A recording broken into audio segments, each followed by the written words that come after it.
Pasukan perlawanan di Yaman Houthi meluncurkan sejumlah roket menyasar wilayah Israel pada Minggu 6 Juli 2025 malam waktu setempat. Sirine serangan udara langsung berbunyi setelah datangnya roket tersebut. Beginilah detik-detik rudal Yaman saat memasuki wilayah udara Israel. Rudal tersebut jatuh tepat mengenai target hingga menimbulkan ledakan. Diketahui serangan ini diluncurkan membalas tindakan militer Israel yang menarik ke lokasi-lokasi penting Houthi. Militer Israel mengumumkan bahwa mereka telah mendeteksi 2 rudal yang ditembakkan dari Yaman. Militer Israel mengklaim telah mencegah rudal tersebut.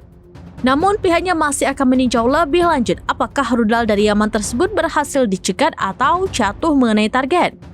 Nasr al-Din Amir, seorang pemimpin gerakan Ansarullah Yaman, buka suara mengenai serangan itu.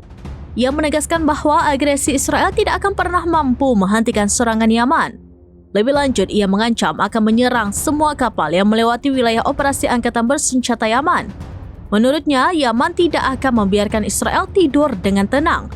Pasalnya, angkatan bersenjata Yaman akan terus meluncurkan serangan sampai agresi di Gaza berhenti.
Download Tribun X sekarang, menghadirkan lokal menjadi Indonesia.